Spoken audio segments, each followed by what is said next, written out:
ओम श्री सद्गुरुदेव भगवान की जय। गुरुर्ब्रह्मा गुरुर्विष्णु गुरुर्देवो महेश्वर गुरुर्साक्षात् परम ब्रह्म तस्मै श्री गुरुवे नमः। ओम श्री सद्गुरुदेव भगवान। आज बताएंगे ओम तत् और सत का स्वरूप। ओम क्या मतलब है, ओम का क्या अर्थ है। आज तक हमारे देश में जितने भी ऋषि मुनि हुए पूर्व काल में, वैदिक काल में, सबका जपने का जो मंत्र था वह प्रणव था, उसी को ओम कहते हैं। और कालांतर में उसी को हिंदी में राम शब्द कहा गया, संस्कृत में ओम कहते हैं, हिंदी में उसी को राम कहते हैं। दोनों का एक ही अर्थ होता है। ओम क्या है? ओमित्येकाक्षरम ब्रह्म व्याहरन् मामनुस्मरन्।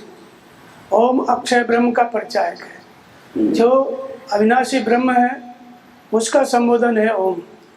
और राम भी, राम ब्रह्म व्यापक जग जान, उसी ब्रह्म का संबोधन राम है। भगवान कृष्ण ने गीता में 7 बार ओम की चर्चा की। अक्षरों में ओंकार में हूँ, ओम का जप कर, मेरा स्मरण कर।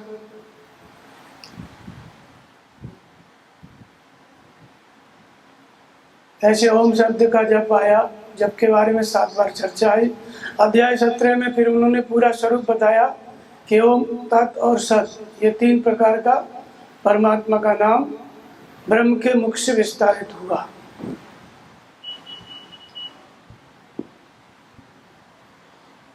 ओम को बताते हैं ये ब्रह्म की स्मृति दिलाता है। ओम तत्स निर्देशो ब्राह्मणा त्रिविधा स्मृता ब्राह्मणास्तु तेन वेदाश्च यज्ञाश्च देता पुरा। ओम तत् और सत, इस प्रकार ये 3 प्रकार का नाम ब्रह्म के मुख से विस्तारित है, परमात्मा के द्वारा कहा गया।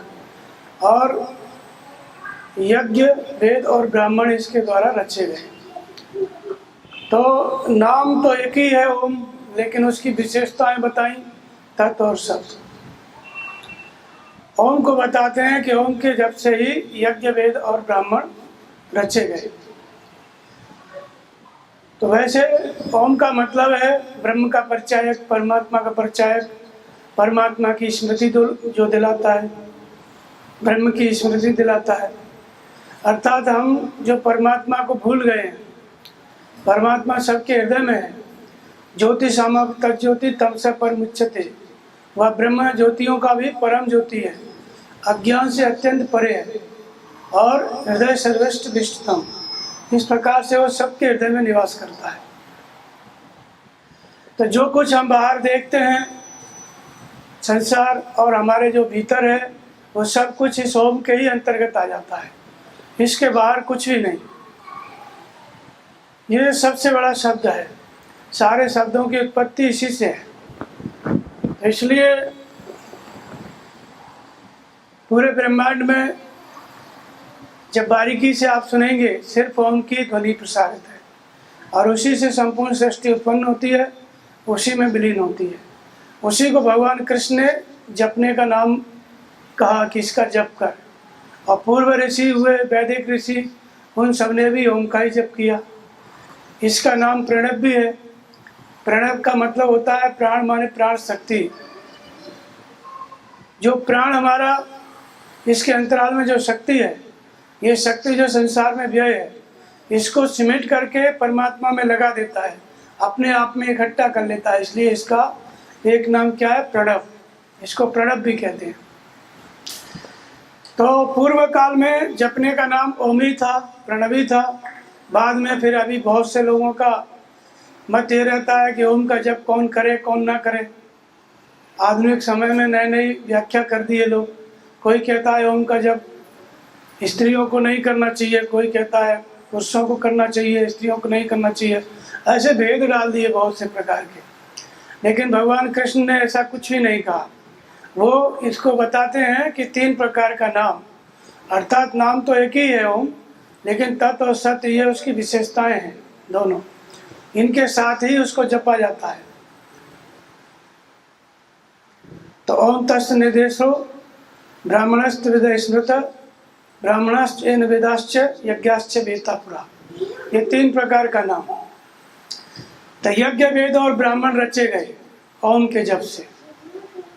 आरंभ में यज्ञ वेद और ब्राह्मणों की रचना किससे हुई? ओम से हुई। अर्थात यज्ञ वेद और ब्राह्मण एक रचना है जो ओम के जप से रची जाती है।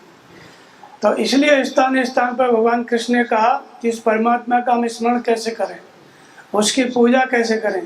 तो उन्होंने कहा कि ओमित्येकाक्षरम ब्रह्म, ओम अक्षय ब्रह्म का परिचायक है, संबोधन है, वो स्मृति दिलाता है, उसका जप कर और मेरा स्मरण कर। ये जो ओम का जप है, इसको जब हम करते हैं, पहले बोल के करते हैं, फिर धीरे धीरे करते हैं, फिर श्वास में करते हैं। इसी को भगवान कृष्ण कहते हैं कि यज्ञा नाम जप यज्ञोऽस्मि। संपूर्ण प्रकार के यज्ञों में जो 14 प्रकार के यज्ञ बताए, उन सब में नाम का जप रूपी यज्ञ मैं हूँ। अर्थात यदि आप नाम का जप कर रहे हैं तो आपके भीतर परमात्मा है। परमात्मा तो पहले से ही है, लेकिन वो आपकी स्मृति में आ गया। जब आप उसको याद कर रहे हैं, ओम का जप कर रहे हैं, तो इसका अर्थ है कि आप उसका स्मरण कर रहे हैं, उसको याद कर रहे हैं, इसलिए आपके अंदर है। तो इसलिए भगवान कृष्ण ने कहा कि यज्ञों में जप यज्ञ मैं हूँ। 14 प्रकार के यज्ञों को संपादित करने के लिए सिर्फ नाम का जप काफ़ी है। नाम का जप आप कर रहे हैं तो सभी यज्ञ अपने आप होने लगेंगे। तो इसलिए नाम जप की महिमा बहुत प्रकार से शास्त्रों में बताई। ओम का जप, बाद में राम शब्द का जप, ये 2 ही शब्दों का जप सबसे अधिक हुआ। ऋषियों ने, मुनियों ने, भगवान के भक्तों ने 2 शब्दों का जप किया, और दोनों का एक ही अर्थ है, दोनों का एक ही उद्देश्य है, और दोनों का परिणाम भी एक ही है, परमात्मा की प्राप्ति। इसलिए उसी ओम के बारे में भगवान कहते हैं कि यज्ञ वेद और ब्राह्मण की रचना ओम से होती है। तो जब आप नाम जपने लगेंगे ओम का, तो नाम का जप करना क्या है? यज्ञ है। और जब नाम जपने लग गए तो यज्ञ की रचना होने लगी। नाम बेखरी से जपा, मध्यमा से जपा, पश्यंती से जपा। जब पश्यंती में ये नाम पहुंच जाता है तो यज्ञ की रचना हो जाती है। भगवान कृष्ण कहते हैं कि अपाने जुयति प्राणम प्राणे अपानम तथा परे प्राण अपान गति रुत्वा प्राणायाम परायण। अपान और प्राण, प्राण वो श्वास है जिसको हम ग्रहण करते हैं, अपान वो श्वास है जिसको हम बाहर छोड़ते हैं। तो श्वास के साथ हम जब श्वास ग्रहण करते हैं तो संसार के भले बुरे विचार अंदर चले आते हैं, और ऐसे ही प्रश्वास बाहर छोड़ते हैं तो अंदर के जो सोच रहे हैं, विचार कर रहे हैं, वो बाहर जाते रहते हैं। इसलिए ये व्यक्ति संसार में आता जाता रहता है, भले बुरे विचारों का क्रम टूटता नहीं। लेकिन इस यज्ञ से, नाम के जप रूपी यज्ञ से, यह क्रम टूटने लगता है। जब बेखरी से जपेंगे, मध्यमा से जपेंगे, फिर जब हम पश्यंती जैसे जपने लगते हैं, तो इसको कहते हैं, भगवान कृष्ण इसी को कहते हैं जप यज्ञ में हूँ। तो पश्य माने देखना, किसको देखना? श्वास को देखना। श्वास कब अंदर गई उसको देखो, कब बाहर आई उसको देखो। जब हम श्वास को देखने लगेंगे, मन एक है, उस मन को दृष्टा बना के श्वास को देखेंगे, तो फिर दूसरे विचार नहीं आएंगे, और दूसरे विचार आएंगे तो श्वास को नहीं देख पाएंगे। तो प्राण का अपान में हवन, यज्ञ में जैसे आग जलती है, उसमें तिली और जौ मिला करके हवन किया जाता है, स्वाहा किया जाता है, बोलते हैं, फिर वो जलता है, अग्नि की लपट और तेज होती है। ऐसे ही इस श्वास में जब हम नाम जपते हैं, इस जप रूपी यज्ञ को जब करते हैं, तब जो विचार अंदर से निकलते थे बाहर की तरफ, और जो विचार बाहर से अंदर जाते थे, इन्हीं का नाम संसार है। संसार का मतलब है हमारे चित्त का प्रसार, जो मन के अंदर की इच्छाएं हैं, जो विचार चल रहे हैं, इसी का नाम संसार है। तो हवन होने लगता है जब श्वास अंदर जाएगी। हम नाम का जब ओम इतना ही सिर्फ श्वास में सुनेंगे, दूसरे विचारों को नहीं आने देंगे, तो ये प्राण में अपान का हवन है। और श्वास बाहर आएगी, फिर दूसरे विचारों को नहीं आने देंगे, तो अपान में प्राण का हवन है। तो हवन किसका होता है? जो चराचर विश्व है, संस्कार हैं जिससे जन्म मृत्यु को हम प्राप्त होते हैं, वो सब हमारी श्वास में प्रवाहित है।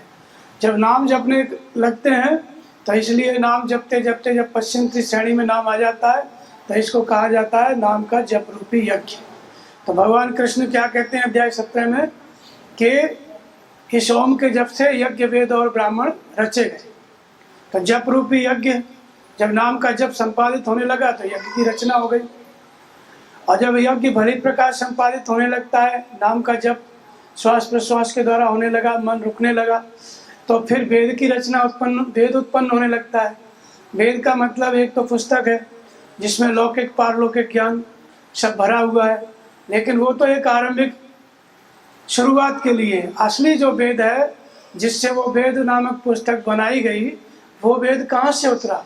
वो वेद का मतलब होता है अविदित तत्व का विदित हो जाना। जो तत्व अविदित है, जिसके लिए हम नाम जप रहे हैं, जो हमारे हृदय में रहता है परमात्मा, लेकिन हम नहीं जानते। जब नाम का जप रूपी यज्ञ होने लगा, यज्ञ की जब रचना हुई, यज्ञ परिपक्व हुआ, तो जो अविदित तत्व है परमात्मा वो विदित हो जाता है। किसके अंदर? जो नाम का जप रूपी यज्ञ कर रहा है उसके अंदर वो परमात्मा विदित हो जाता है, उसका मार्गदर्शन करने लगता है। जब विदित हो गया, भगवान पढ़ाने लगे, जैसे वेदों का अध्ययन किया जाता है, तो यहाँ भगवान निर्देशन देते हैं, मार्गदर्शन करते हैं, भक्त को पढ़ाते हैं, समझाते हैं, उसकी परिस्थिति को बताते हैं कि तुम क्या कर रहे हो, तुम्हारे आंतरिक स्थिति क्या है, भविष्य में क्या होने वाला है। सब बातों को जब बताने लगते हैं, तब उसको साधक जब पढ़ने लगता है तो उसको कहते हैं वेद का अध्ययन। और उन्हीं बातों को जो हृदय में जागृत हुई, इष्ट के जो निर्देशन मिले, भगवान की जो अपूर्व से वाणी उतरी ऋषियों के हृदय में, उसी वाणी का सहारा लेकर के ऋषियों ने जो वेद है, बाहर की पुस्तक है, इसकी रचना की। तो कुछ तो महापुरुषों की वाणी है, कुछ लोक रीति भी उसमें है, तो दोनों चीजें आ गई हैं। तो इसलिए वेद की रचना कहाँ से होती है? जब यज्ञ होने लगता है, नाम जपने लगता है सारा, तो जब वो भगवान अवतरित होके बोलने लगते हैं, उसका नाम वेद है, भगवान की वाणी।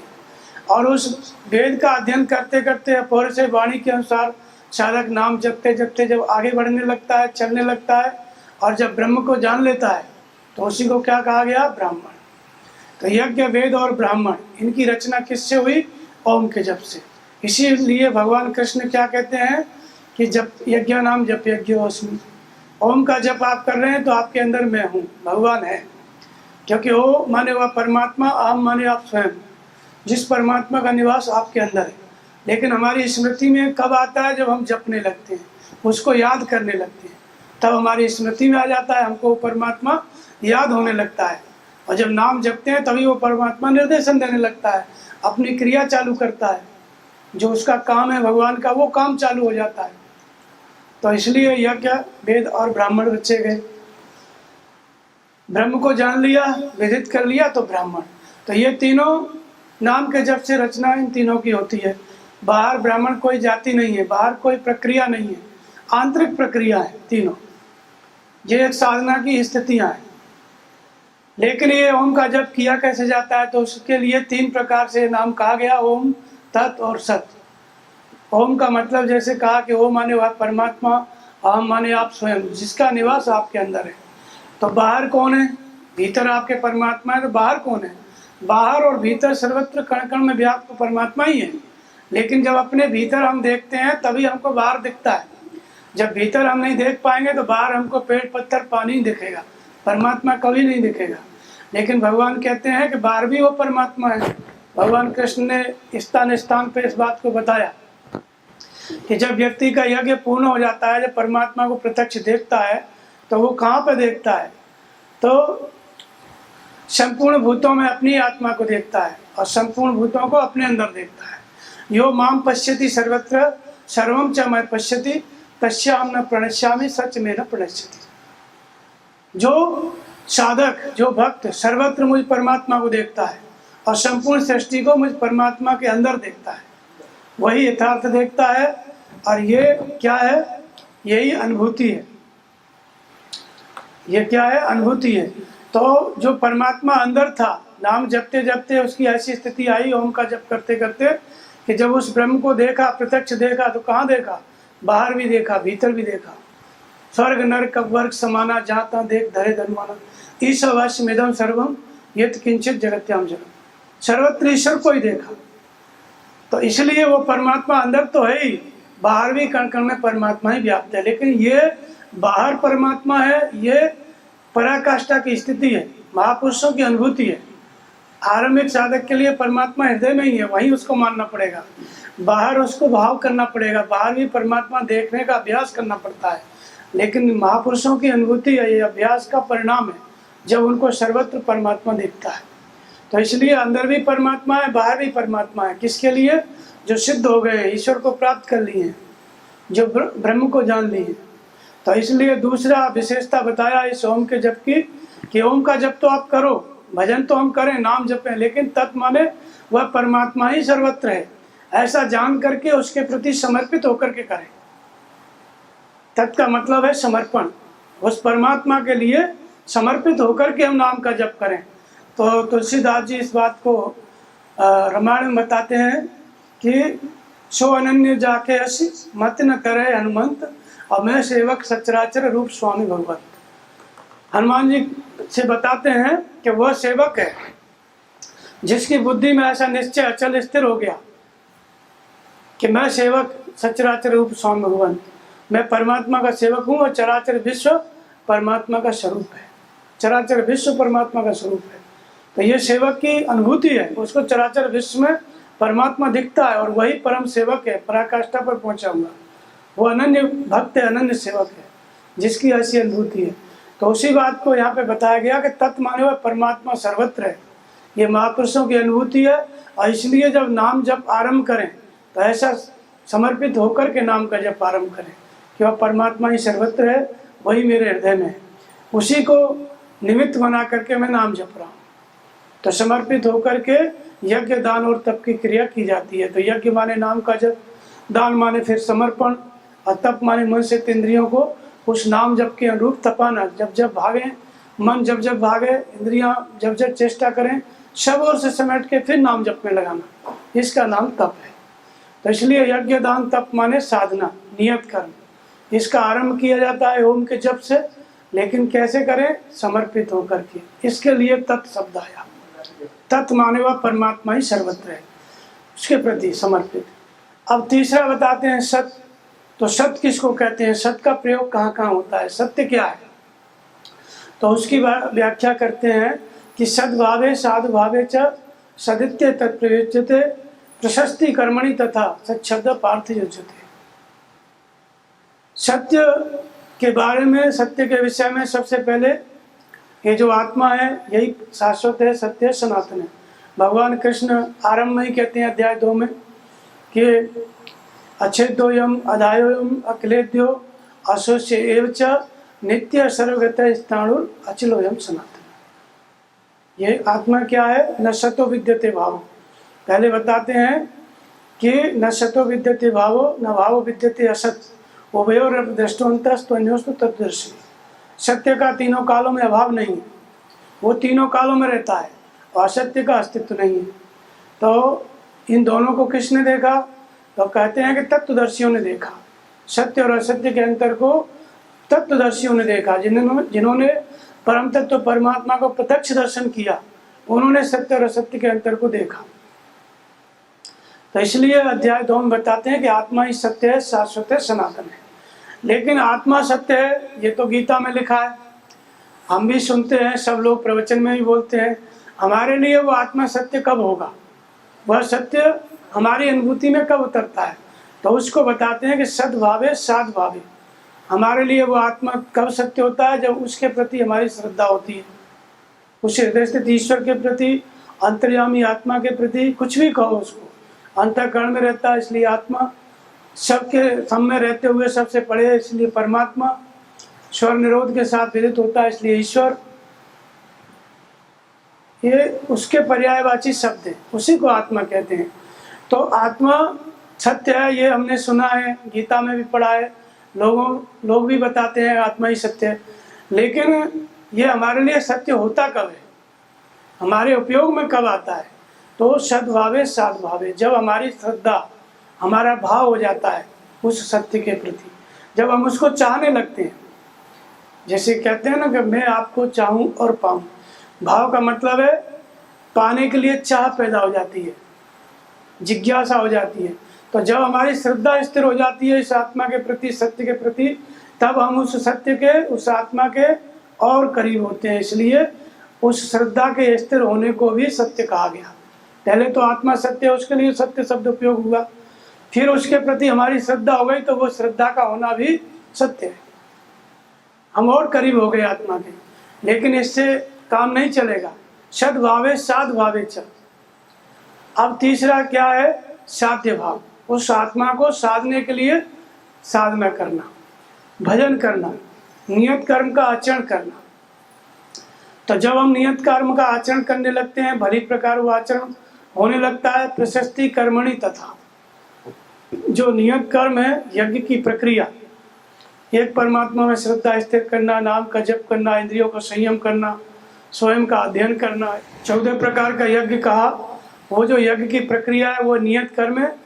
इसको भगवान कृष्ण यहाँ कहते हैं कि जब नियत कर्म भली प्रकार होने लगता है, भली प्रकार आप नाम जपने लग गए, इंद्रियों का संयम हो गया, सब कुछ भली प्रकार होने लगा। 14 प्रकार का यज्ञ। प्रशस्ति कर्मणि तथा। प्रशस्त ढंग से ये साधना आपकी संचालित होने लगी, तब उसको भी सत्य कहा गया। सत्य तो वही है आत्मा, लेकिन जब श्रद्धा हुई तो हम उस सत्य के और करीब गए। और श्रद्धा होना ही पर्याप्त नहीं है। जब हम संयम करने लगे, प्रयास करने लगे, नियत कर्म का आचरण भली प्रकार करने लगे, तब वो उस आत्मा के और करीब पहुंच गए। इसलिए प्रशस्त ढंग से ये नियत कर्म होने लगता है तो उसको सत्य कहा गया। लेकिन इससे आगे की स्थिति में, जब यज्ञ दान और तप के परिणाम में, इस नियत कर्म के परिणाम में जो स्थिति मिल जाती है, स्थिति क्या मिलती है? उस आत्मा की प्राप्ति। जिस आत्मा के प्रति हमने श्रद्धा स्थिर की, पहले उसको सत्य माना, गीता के अनुसार उसको सत्य हमने स्वीकार किया, और उसके प्रति जब हमारी श्रद्धा हुई तब वो सत्य। फिर श्रद्धा के साथ हम संयम करने लगे, भजन करने लगे, तो वो भी सत्य। भगवान शंकर इसको कहते हैं कि उमा कहूँ मैं अनुभव अपना, सत हर भजन जगत सब सपना। भगवान का भजन क्या है? वो सत्य है। रामायण में भी कहा गया, सत्य मूल सब सुकृत सुहाय, वेद पुराण विदित मन गाय, धर्म न दूसरा सत्य समान। तो एक तो परमात्मा आत्मा सत्य है, दूसरा उसके प्रति श्रद्धा सत्य है, और तीसरा जो नियत कर्म भली प्रकार होने लगा, भजन अच्छे ढंग से होने लगा, धारावाही, वह भी सत्य है। और भजन के परिणाम में जब स्थिति मिल गई, जब परमात्मा की प्राप्ति हो गई, तो वो परम सत्य है। तो यहाँ सत्य 4 नहीं है, 4 जगह उपयोग होगा। ये सत्य के 4 स्तर हैं। एक पहला सत्य आत्मा, और श्रद्धा हो गई तो भी आत्मा ही सत्य है, लेकिन जो श्रद्धा हुई है उसके प्रति, इसलिए वो श्रद्धा भी सत्य है।